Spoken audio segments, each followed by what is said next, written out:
ஓடிஐல அடிக்கப்பட்ட highest ever team டோட்டல பத்தி தான் இந்த வீடியோல பார்க்க போறோம். வீடியோக்குள்ள போறதுக்கு முன்னாடி சேனல சப்ஸ்கிரைப் பண்ணிக்கோங்க. அந்த ரெக்கார்ட பண்ணது இங்கிலாந்து டீம் தாங்க.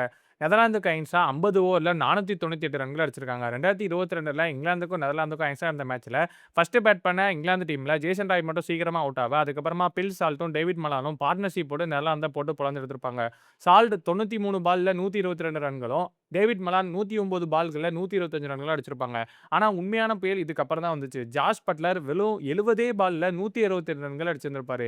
7 4 14 6ன்னு சொல்லிட்டு நெதர்லாந்த போட்டு பிரிச்சு மேய்ஞ்சிருந்திருப்பாரு. கடைசியில லியாம் லிவிங்ஸ்டன் 22 பால்ல 66 ரன் சொல்லிட்டு பினிஷ் பண்ண 50 ஓவர்ல 498 ரன்கள் அடிச்சிருப்பாங்க இங்கிலாந்து டீம். அந்த இன்னிங்ஸ்ல 26 சிக்ஸர்கள் அடிக்கப்பட்டிருக்கும். ஓடிஐலயே ஒரு டீமால அடிக்கப்பட்ட ஹையஸ்ட் எவர் டீம் டோட்டல்னா அது இதுதாங்க. இந்த லிஸ்ட்ல அடுத்த 2 பிளேஸ்லயும் இங்கிலாந்து டீம் தாங்க இருக்காங்க.